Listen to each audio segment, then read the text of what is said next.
Chapter 12. Docks at Nexus Node Controller. Galaxy Jace. "Ready?" asked Ire. Kvar nodded. There was a loud sound of heavy couplings connecting and a short burst of suction as the ship magnetically locked on to the extending walkway. The port door opened, and Kvar walked into it, holding the end of a large cable in his left hand, while it spiraled out behind him. He had his boomerang tucked behind his back and a pulse gun holstered on his side. He walked across the extended, brightly lit gangway and approached a large metal door. He waited a few seconds. Nothing happened. "What if they," he began, but was cut off as the door vented and opened. He walked through a violet membrane and felt the thick, rubbery texture momentarily encapsulate him. Should the gangway lose pressure or break, this membrane would solidify it instantly, allowing time for the doors to seal. The Drazian emerged into a loading bay. A squad of guards stood arced out in front of him, weapons aimed at the floor, but alert and ready nonetheless. An unarmed technician approached him from one side. "What do you think you're doing? There is absolutely no docking at the Nexus, and the Aileron is not on the authorized list. I'm having you taken into custody for breach of protocol," he said, approaching Kvar. "What are you holding? Is that a Q cable?" "I'm here on the orders of the Federation," Kvar began. "My credentials are—" Fuck it." Kvar pulled his mask off and looked straight into the technician's eyes. The man froze mid-step and stared for a few seconds at Kvar, who was reaching behind his back. "Shoot him," the technician yelled. The first guard never even had the chance to move before the tip of the sharp, amber boomerang pierced his chest right above his heart. Almost instantly, the boomerang was pulled out, as if on an invisible string, and whipped around full speed to the guard on the other side of the arc, hitting him in the neck. The other three guards had finally managed to raise their energy rifles. Kvar left his focused state, tossed the cable away from him, and dove behind a big loader. Bursts of energy pulse flew by him, dissipating quietly into the non-living material. He pulled out his own pulsar, a Mach 2 ionizer, illegal to use inside spaceships due to the potential heat damage and fracture. They were built for ground wars and planetary use only. Without being able to see it, Kvar pulled his boomerang up into the air. He could hear its loud chopping sounds as it spun faster. Quickly, he peered over the loader, gun first. It had worked. The guards were all fixated on the boomerang. One of them was even trying to shoot it. The Drazian quickly fired off 5 or 6 shots at the guards, blasting them each with direct heat bolts, turning their chests to sludge. There was a clatter as the last man crumpled to the floor, his gun scattering across it. Then all was quiet. Not too bad, I guess," Kvar muttered, hastily grabbing the Q cable. He began running towards the control room, bounding up a flight of steps, carefully weaving the cable through a railing and into the control room. He quickly moved in and began searching the walls filled with countless switches, indicators, and ports. As he inspected one of the surfaces for the right connector, he spotted movement below. "Shit!" he spat and looked around harder. A technician stood staring at the dead bodies. Kvar watched as he came to and began sprinting towards the opposite wall where there was a bright red lever. Where is it? Where is it? There! Finally, he spotted the central system port, right in front of his eyes the whole time. An eardrum-bursting alarm blasted out throughout the room. The Drazian took a quick glance at the flashing red and yellow lights before pushing the connector into the port. The port glowed white, signaling a good transmission. Kvar burst out of the control room and drew the ionizer again. The technician had almost reached the door when 2 explosions of heat hit him in the back. The alarm suddenly died, and the warning lights with it. "Kvar?" said Ire. He jumped at first, surprised. "Whew, just in time. Thanks for shutting that off. Things got, little messy," he replied. "I can see that. You need to go, right now. I managed to stop all outgoing transmissions from the Nexus, and from what I can tell, the warning message did not get out to the fleet, but only remained local within this facility." Get on that ship and hope I'm still around to create a hole in the prism by the time you get there." "Any sign of the Nexus AI?" Kvar asked. "I can feel it. I blocked off the ports for now, trying to get a feel for their systems before I open it up and begin infiltration. I can only imagine what a battle will do to my transmitter. But I redirected my signal here, so now you're free to go. Get moving." Kvar grabbed the Q cable, descended back down, retrieving his boomerang, then passed through the membrane. Arriving at the bridge, he began the sequence Ire had made him memorize. If he was lucky, the ship would autopilot itself through the predetermined area that Ire would open up, creating the momentary gap in the Malurian prism, providing there were no surprises. The ship detached from the Nexus, sending the Drazian backwards into a wall. The ship was alive and gliding noiselessly through the eerie darkness that surrounds and envelops the universe.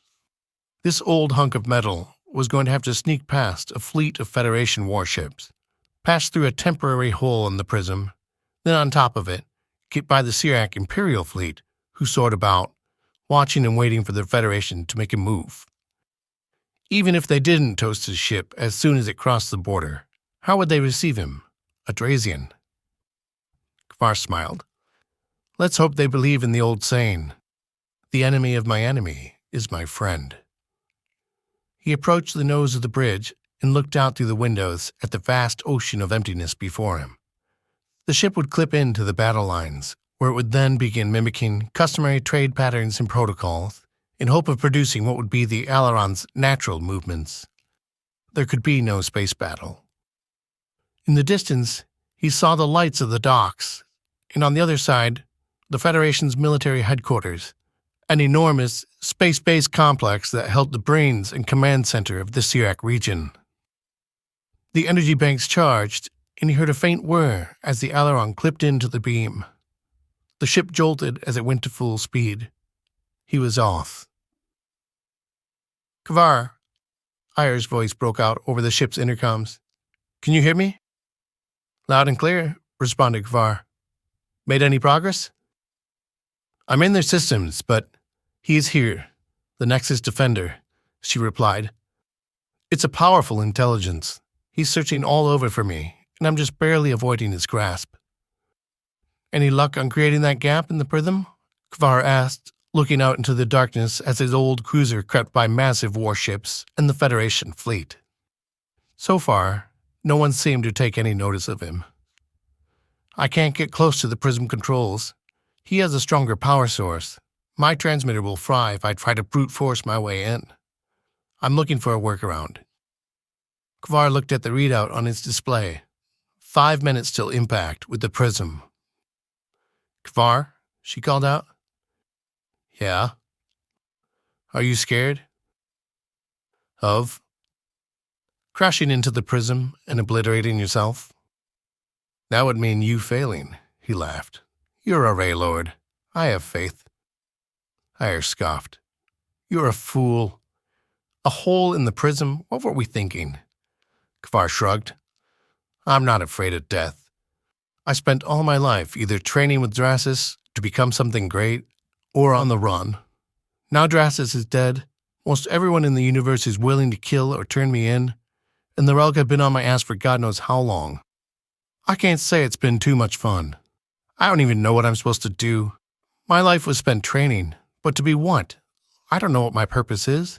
Was I to become a warrior, assassin, philosopher, politician, archiver, merchant, hunter? Perhaps I was to become a defender, like my father.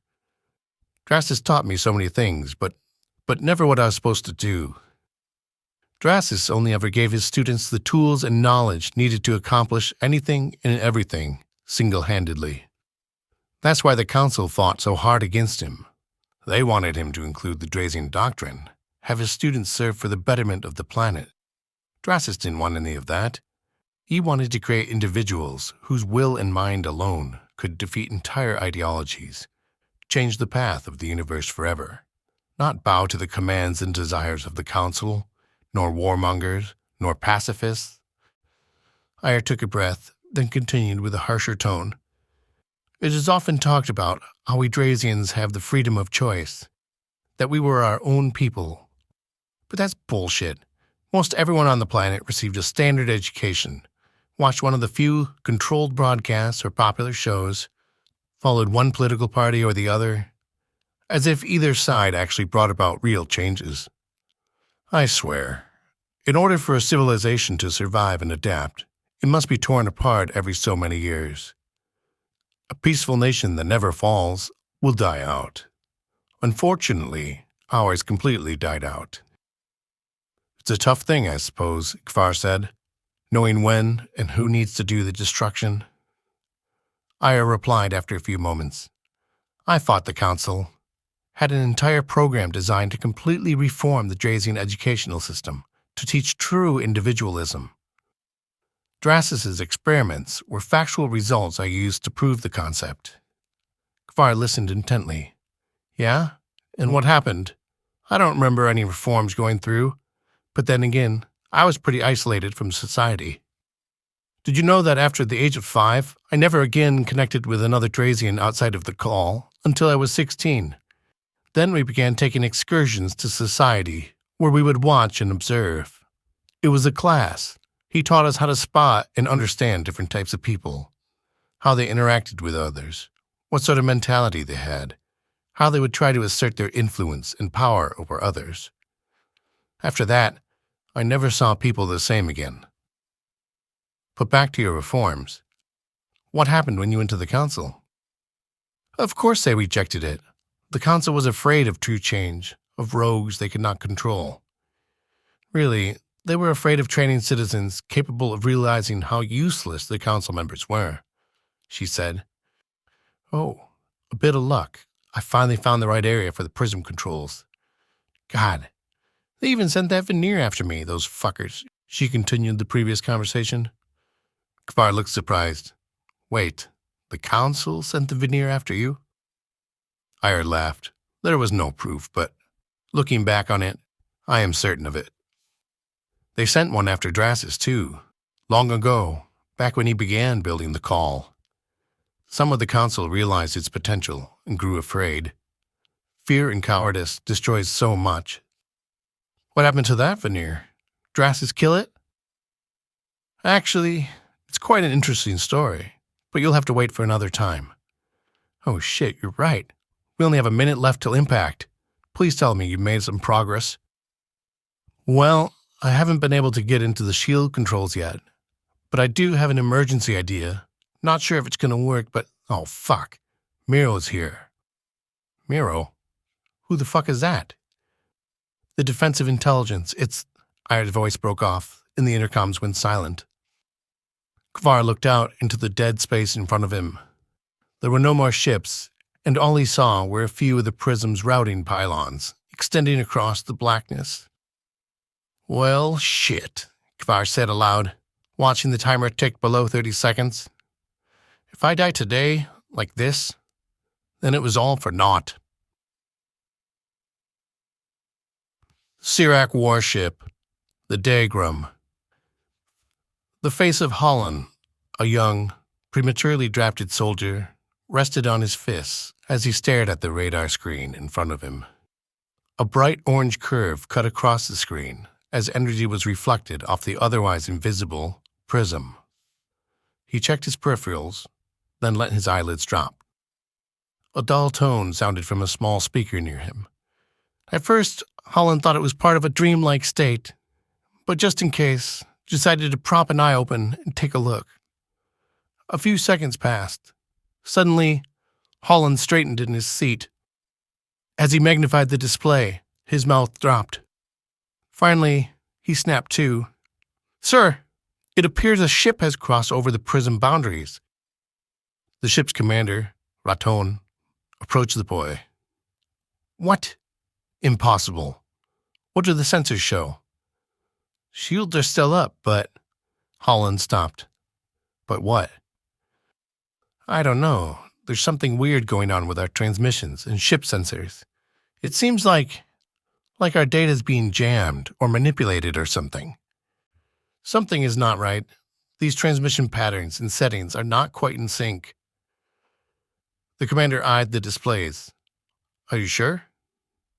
I stare at this monitor each and every day, sir. I can definitely tell when there's a change. Commander Vatone called over to his intelligence officer. Interi, what's going on with the Federation fleet? Nothing, sir, replied the older Sirak. They're all in their usual positions. But yet a ship has crossed over. Interi nodded. Indeed, sir, appears to be a small transport ship. Old. Scans show its weapons had been removed. Ratone frowned. Try hailing it. Another member on the bridge gave the ship a call. The bridge listened to the repeated rings. The black monitor in front of the ship lit up, revealing a tall man frantically pushing buttons on the panels. He was facing away from the ship's camera. You have 2 minutes to halt your ship and surrender it to the Sirak Empire. Explain how you crossed over the prism, bellowed Commander Batone. As soon as the commander's voice began speaking, the man began searching for the source and finally found the right monitor. Batone whispered to himself, My God, he has white hair and ringed eyes. It can't be. A Drazian? Working for the Federation? Listen, I can explain. Don't shoot. You see, replied Kvar, finding the ship's communicators at last. Who are you, and how did you get past the prism? Interjected the commander. Kvar thought carefully. I had some help and implanted a virus in the Federation's nexus. It opened a momentary hole in the prism, so I could sneak through undetected.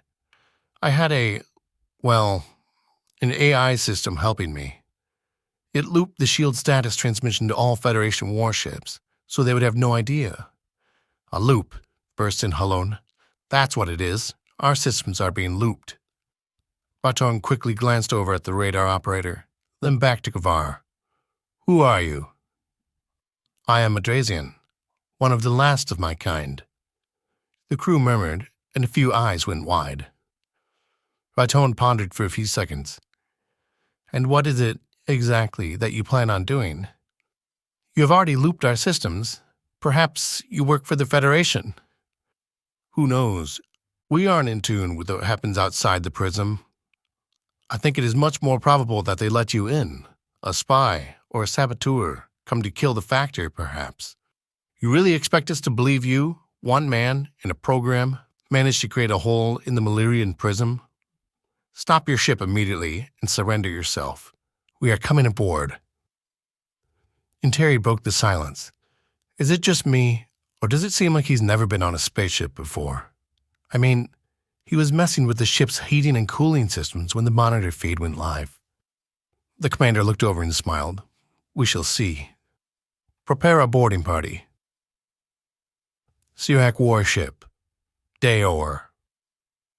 Praetori, the ship's weapons officer, moved the joystick to the right, watching the ship's main cannon follow. He flipped up the thumb cap and hovered over the button. Praetori, God damn it, yelled the ship's commander, Isos. What did I tell you? The weapons officer put the cap back in place and released the joystick with a frown. No more taking shots. Yes, quit wasting our ammunition, replied Commander Isos. The tall Sirak leader took a closer look at the older weapons officer. Have you been drinking again on duty? God damn it. How many reparations does it take nowadays before they kick you out of the fucking fleet? Praetori grunted and looked outside. Sir, interrupted a woman, holding her hand to the headset. It seems something is going on out there, over by the main battle lines. Well, what the hell is it? Replied the commander. The weapons officer stared deep into space at the Federation ship soaring silently behind the prism, close enough to almost touch. Goddamn Federation son of a bitches. What are you up to? You think you can outsmart this old Sirak? Eh? Spat Praetori, flipping the thumb cap up. Eat plasma, you bastards. Everyone on the bridge flinched a little as the ship shuddered. Their eyes were drawn to the blue plasma bolts, heading out into the dark. Praetori, to your quarters now. That's it. You've wasted half our ammunition. I don't know how you've been saved so many times, but this was the last straw. You're out. The younger assistant weapons officer sat next to Praetori, completely unconcerned with the situation. Told you to wait another week to let the last incident die off, he whispered, not so quietly, to Praetori.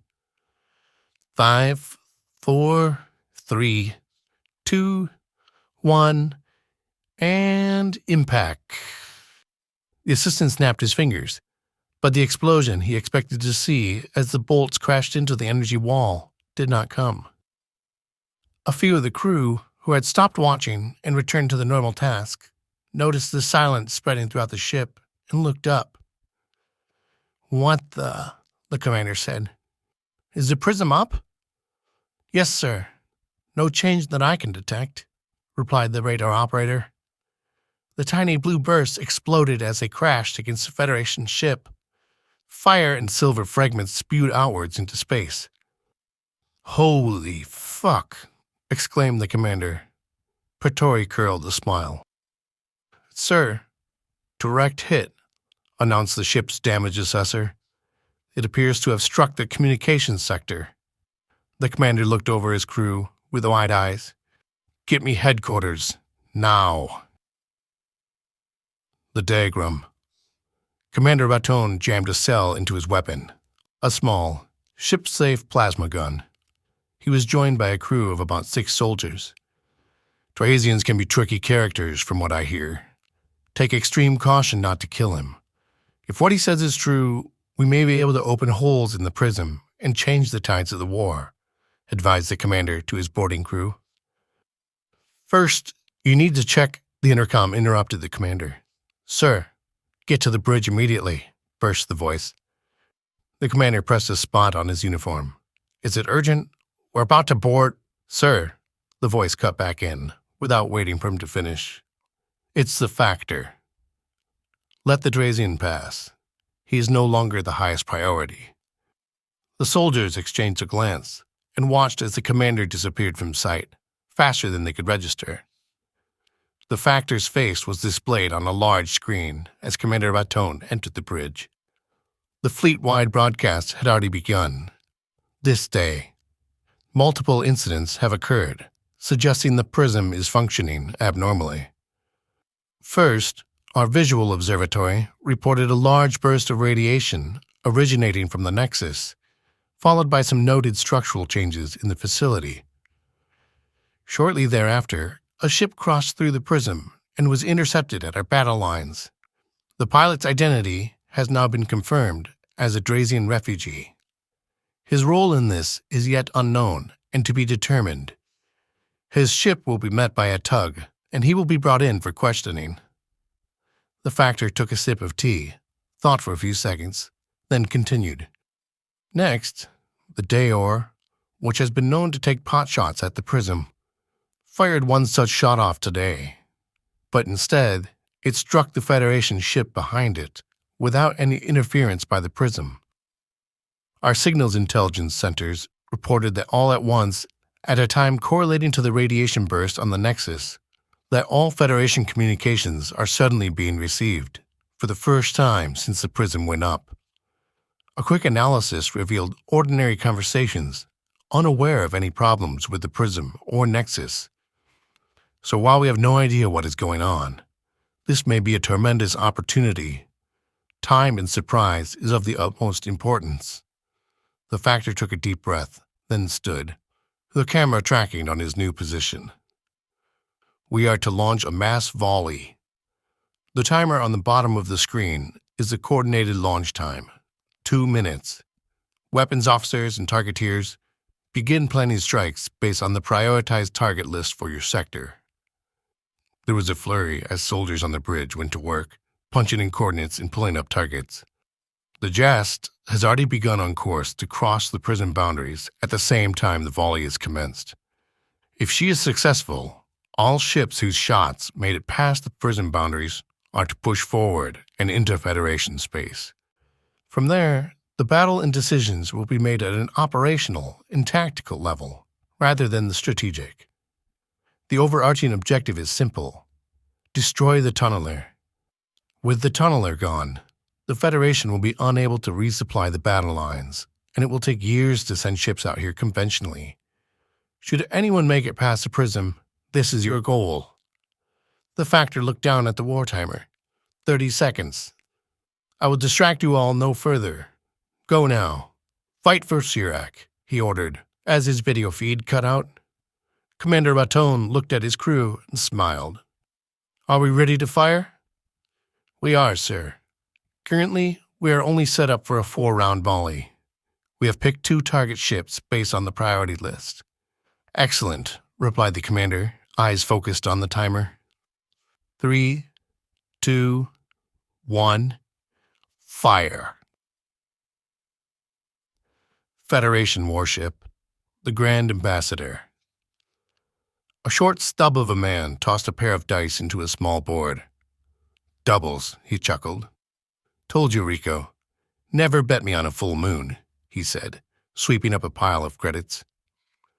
A full moon, exclaimed Rico, a thin, middle-aged, bald officer. He squinted at the fat, greasy man before him. Jesus, Silas. What are you talking about? There's no full moon. Rico shrugged. Full moon somewhere. We're on a fucking spaceship. Do moon cycles even apply to us? He asked. His attention was caught by a flashing light on the wall. Hey, what's that sensor blinking over there? Silas took a look. Some backup comm line. Some idiot must be broadcasting on it again. Don't they ever learn? Nobody uses or listens to that, he said, flicking the switch. Yes? He asked into the broadcasting microphone. About goddamn time, you pick up. We've been broadcasting for a few minutes now, burst a panicked and angry voice. Yeah, well, maybe you should. Silas was cut off. Shut up, the voice commanded. There's been an explosion. Over half our ship and nearly all our communications were taken out. No clue how many have been killed, but it's got to be in the thousands. Silas looked over at Rico, a puzzled look on his face. What caused the explosion? We don't know. Everybody who works in both advanced warning and mechanics room has been killed. We need a rescue ship sent out here right away. I'm not sure how long some of this patching will hold. Silas, come over here for a second, called Rico. Not now, can't you see I'm fucking busy? He stopped short, seeing the pale man's face staring out the port window. What is it? This had better be good for taking up my... he said as he approached the window. A wave of blue and green extended as far as the eye could see, the dots of color getting larger every second.